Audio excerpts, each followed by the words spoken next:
Coming up on National Report, a midnight deadline has passed for all Army National Guard soldiers to be vaccinated for COVID. What's next for the roughly 40,000 who remain unvaccinated? Bracing for holiday weekend amid rising crime rates across the country, some police departments canceling days off. What else can be done to stop this crime wave? We'll discuss that. And a Florida judge blocks Governor Ron DeSantis' ban on abortions after 15 weeks and a first of many possible tests to the latest ruling from the Supreme Court. Hello, everyone, and welcome to National Report. I'm Kelmany Dukart. Sean Kreisman and Emma Reckenberg have the day off. We have those stories coming for you this hour. But first, let's take a look at some of the other stories that we're following right now. There are almost 1,000 domestic flights either canceled or delayed this morning here in the United States, and over 10,000 internationally, fueled in part by a pilot shortage here in the States and a massive airline worker strike across France this morning. The amount of flights canceled in 2022's already surpassed the previous year. That's according to Newsweek. The mass cancellations and delays as Delta pilots hit the picket lines yesterday, calling for better pay, protections, and for more pilots to be hired. Meanwhile, fallout continues from this week's NATO summit and the addition of Finland and Sweden to the alliance, who now sit on Russia's flank, adding to the tension between Russia and Western leaders. Seemingly harmless jokes that are no longer a laughing matter. Our Newsmax correspondent Alex Salvi has more from Rome. Alex. Kelmany, good morning. President Vladimir Putin hitting back at G7 leaders for offhand comments that were poking fun at the Russian leader. Now, his response coming after Prime Minister Boris Johnson and Canadian Prime Minister Justin Trudeau joked about taking their shirts off earlier this week to show that they were tougher than President Putin. Now, those remarks referencing photos of the Russian leader riding bare-chested on horseback, an image that regularly goes viral. But President Putin shooting back at the mockery by instead taking aim at the physical fitness of Western leaders. Everything must be harmonically developed in a man, both the body and the soul. But for everything to be harmonious, it's necessary to stop abusing alcohol and other bad habits, do physical exercise, and take part in sports.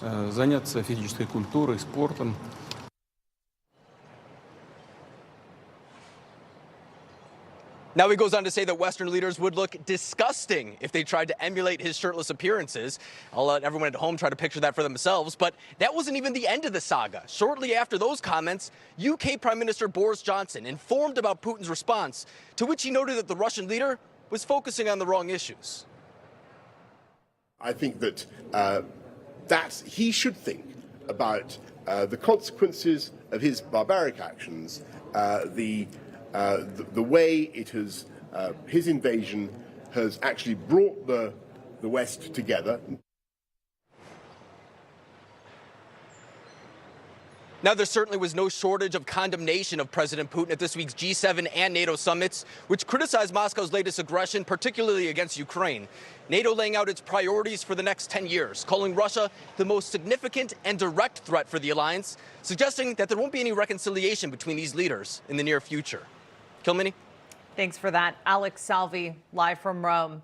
Joining us now to react is Republican New York Congresswoman and a member of the House Foreign Affairs Committee, Claudia Tenney. Congresswoman, great to have you with us. We appreciate you being with us on National Report. I want to kick it off with your reaction to what played out on the global stage at this summit, and maybe what your thoughts would be on how Biden performed overseas, talking about very tough issues, Russia and China. Yeah, I think it's interesting. Now, look at, I think it's amusing that they're laughing about Putin, but what I look for in a leader is someone like Churchill, who may not have looked great without his shirt on, but he had the courage, he had the integrity, and he had the brilliance to know that we had to stand up to the bullies in Europe. And he's the kind of person that I look to for leadership. And when you see Joe Biden on the national stage joking about Russia, Russia, Russia, which is actually, something that that the Democrats were mocked for, with their obsession with Russia and their obsession with this issue. But yet, President Biden undermined the United States, our institutions, our Supreme Court, It's interesting that he mocked the Supreme Court for its realignment and its support of our Constitution. In, for example, the Roe versus Wade decision, the Dobbs decision that overturned Roe versus Wade. When many of these European countries that were mocking the United States, along with President Biden, have much more strict abortion laws than we even do. So the hypocrisy from Biden, the undermining of U.S. institutions, again, just continues to make us look bad.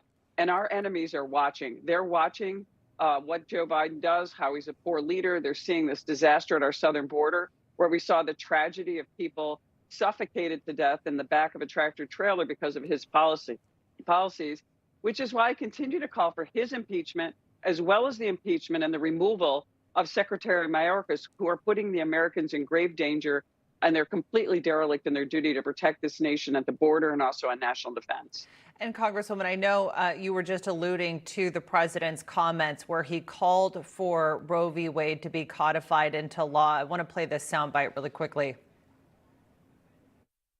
I believe we have to codify Roe v. Wade in the law, and the way to do that is to make sure the Congress votes to do that. And if the filibuster gets in the way, it's like voting rights. It should be, we provide an exception for this, require an exception to the filibuster for this action. Well, we're hearing the president certainly calling to abolish the filibuster, but this is not a new call. We've heard this from a lot of Democrats, particularly in the wake of that leaked draft opinion. We had Vermont Senator Bernie Sanders calling to abolish the Senate filibuster in order to push this through. But we've had the opposition from Democratic Senators Kyrsten Sinema, Joe Manchin. What do you make of this latest push? I mean, it didn't happen for voting rights. What are the chances that Democrats may get on board to do this for Roe v. Wade? I don't think anyone should find it incredible that a career politician who has enriched himself and his family at the expense of the taxpayers is looking for an exception just purely on political grounds, not constitutional grounds, to break up the filibuster in order to pass, and so he, as they say, codify Roe versus Wade. But let me tell you where I've heard this language before. The state of New York and the Democrats kept saying, we want to just codify Roe versus Wade. So what did they do? They passed the most extreme abortion law in the nation. That would allow abortions up to the moment of birth. This is the same bill, very similar bill, that the Democrats in Congress on the national government passed into law. Abortion up to the moment of birth, not a first trimester distinction that was made in Roe versus Wade that was overturned, but a late-term abortion, which is well outside, it's extreme. It is not a moderate position. And only one Democrat in the entire U.S. Congress voted against that, a Democrat from Texas who happens to have some moral fiber, who knew that this was just a bridge too far. So the Democrats have already put in place a law in the House to allow extreme late-term abortion, and that's what the Senate bill would be. And you're right, Congresswoman. And he's asking for an exception. Just to jump in really quick, you're right, because a lot of them will not go on the record saying whether they support these late-term abortions or not, but look no further than the legislation to see where they stand on this. Switching gears really quickly before we go, the deadline passed last night for members of the Army National Guard to receive their COVID-19 vaccination.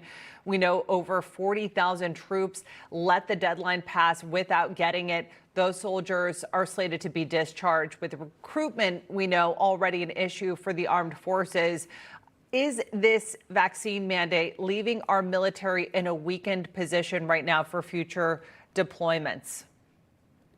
This is, the hypocrisy again of the Democrats. My body, my choice. So we're going to require our military, mostly young, healthy people who are not in the position where they're going to be vulnerable to this virus. By the way, an experimental virus, and it is serious. The COVID can be very dangerous to people in certain classes, the elderly, people with diseases like heart disease, diabetes, and others. We know enough about it. But this is an experimental vaccine. This isn't like the polio vaccine where we took decades to perfect. It's still in the experimental stages. And to think that we are going to deplete and bring our troops down to levels that could be dangerously low for our national defense is really reprehensible. Not to mention at least 1,000 Marines were discharged at Camp Lejeune for not taking this experimental vaccine. These are people who may have had COVID already. may have natural immunity, which has been discounted by this administration. You know, they keep saying follow the science. Well, the science shows that natural immunity is actually stronger than this experimental vaccine. This is devastating. My son is actually a reservist in the Marine Corps. People should have the choice whether or not their personal health is at risk for taking this vaccine. And a lot of young people have had COVID, young and healthy people, and don't even know it. And you've co-sponsored legislation on this too, right? With Congressman Massey? Yes, Congressman Massey and a few others have sponsored legislation that would prohibit the national government the federal government from discharging people, active duty service members, for failure to take the vaccine. This is not just the military. This is people across the nation. We can't get people to work as nurses, people to work in our state government and other areas where we have authoritarian Democrats who are obsessed with this vaccine and obsessed with COVID, refusing to allow people back to work. It's causing a problem with our economy. It's causing our economy. The reason our economic condition, our GDP, is contracting is because we need to make our output and our production higher. And without people to do the job in the private sector, we're not going to see growth. And without people to protect us on the national level, we're going to be putting our nation in harm's way and potentially have our readiness undermined by this failure to recognize the science. All right, Congresswoman Tenney, we have to leave it there. We appreciate you joining us this morning. Thank you. Thank you. Hey, I'm Rob Finnerty. Thanks for watching. If you enjoyed this video, please join the conversation in the comments below. Don't forget to subscribe, too. Hit the bell icon to be alerted to breaking news. And remember, there's a whole lot more on Newsmax TV, America's fastest growing cable news network. Newsmax TV, where real news for real people.